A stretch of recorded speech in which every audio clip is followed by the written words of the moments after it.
tema dessa apresentação é o funcionamento da audiência de instrução na arbitragem. Assim como no processo judicial, a audiência de instrução na arbitragem tem dois objetivos definidos. O primeiro deles é proporcionar às partes a oportunidade de fazer a prova dos seus argumentos, e o segundo é permitir que o tribunal colha as informações necessárias para formar sua convicção e finalmente proferir a decisão que tem que proferir. O direito de fazer prova dos argumentos deduzidos pelas partes está na base do princípio do contraditório. O processo contencioso pressupõe essa possibilidade, baseado no fato de que a parte que alega e não demonstra, não prova, não consegue fazer com que os seus argumentos prevaleçam. A lei de arbitragem foi muito breve na regulamentação do que se passa no procedimento arbitral no momento da instrução. Deixou para o tribunal a prerrogativa de disciplinar o que lá acontece, apenas definindo a obrigação de respeitar os princípios fundamentais do contraditório, da igualdade das partes, da imparcialidade dos árbitros e do seu livre convencimento. O tribunal arbitral, observados esses limites, tem ampla liberdade para organizar essa etapa importante da audiência. Pode tomar depoimentos, seja das partes, seja de testemunhas, determinar a realização de perícia ou de outras provas que considerar convenientes, tanto a requerimento da parte como por iniciativa do próprio tribunal. Se ocorrer de a testemunha convocada não comparecer, o tribunal, que não detém o poder de condução forçada de uma testemunha, pode recorrer a um juiz de direito para que o juiz determine a condução forçada da testemunha. A realização da audiência é regida também pelas normas do regulamento da instituição arbitral, sob cujas regras o procedimento é conduzido. Praticamente todas as instituições arbitrais possuem um conjunto de regras de maior ou menor detalhe que definem cada uma das etapas do procedimento, dentre elas a etapa da audiência. As peculiaridades da audiência que mais se destacam, acho eu que podem ser resumidas em duas. Principalmente a desformalização da audiência. O procedimento arbitral se desenvolve com bastante menos formalismo do que no processo judicial. Não são adotadas as regras do Código de Processo Civil. Em princípio não são adotadas, embora possam ser por decisão do tribunal arbitral ou das próprias partes, mas busca-se um consenso. Não sendo possível alcançar esse consenso, o próprio tribunal define o procedimento que será adotado no desenrolar da audiência. Há flexibilidade, bastante flexibilidade no tocante ao local de realização da audiência. É verdade que toda arbitragem tem que ter ou deve ter a sua sede, que é o local onde a sentença é proferida.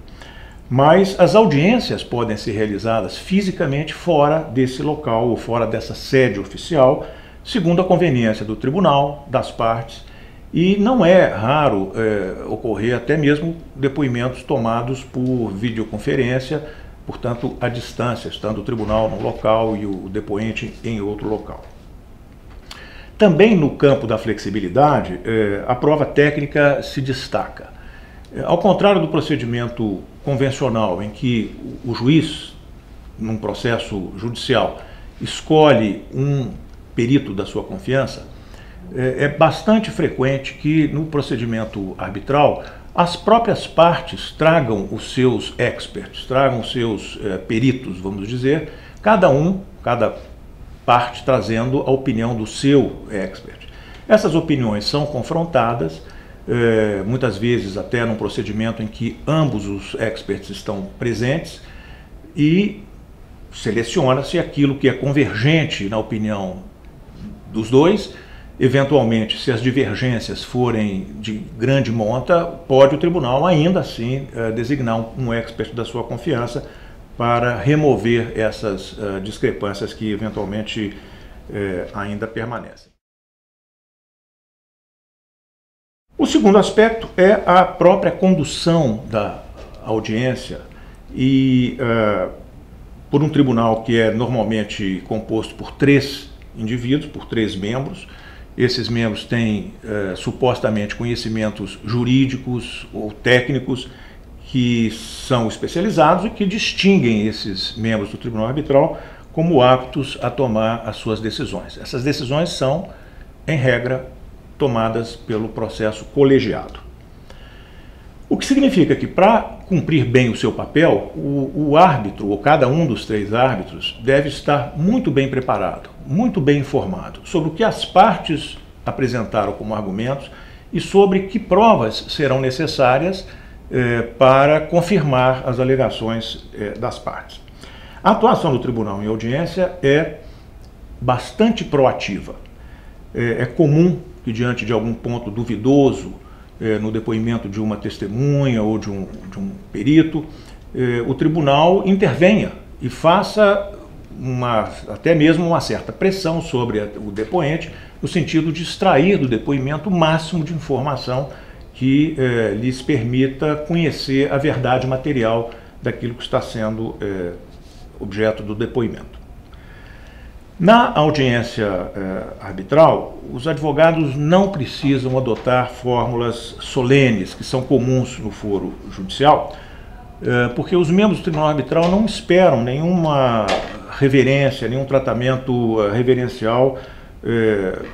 A informalidade, como disse antes, é o que prevalece. Do mesmo modo, atitudes beligerantes por parte dos advogados não são bem recebidas no procedimento arbitral. Na arbitragem se valoriza muito mais o cotejo entre a alegação e a prova do fato alegado do que ataques à conduta ou ao caráter das partes ou dos advogados. Mas isso não significa que a arbitragem transcorra, ou que a audiência transcorra sempre num clima cavalheiresco. Por vezes, o advogado é obrigado a adotar posturas mais vigorosas na defesa do seu cliente, porque esse é o seu papel fundamental, seja para fazer valer os seus argumentos, seja para defender o seu cliente de eventuais ataques feitos pela outra parte.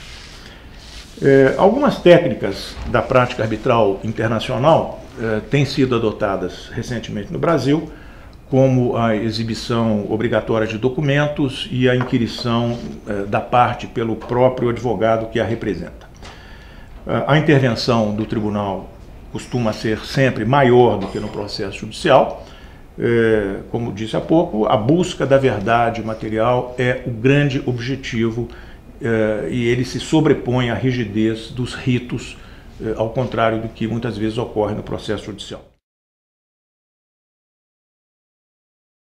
Por último, eu chamo a atenção para o aspecto da atitude do tribunal arbitral na audiência. Considero que isso é decisivo para o bom resultado dessa audiência.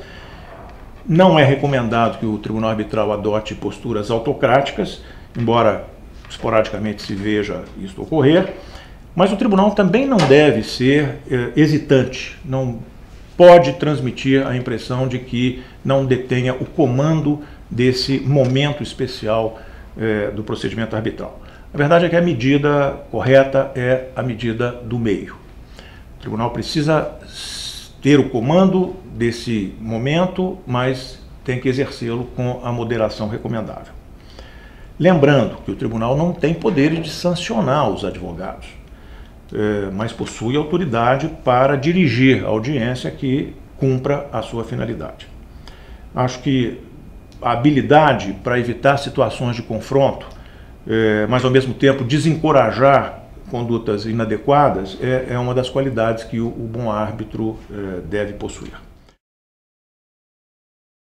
Para concluir, eu apenas resumo que a audiência de instrução tem uma importância especial na arbitragem, se realiza com menos solenidade do que no processo judicial, e o Tribunal Arbitral tem um amplo espaço para determinar os procedimentos que acha adequados para cumprir os dois objetivos da audiência.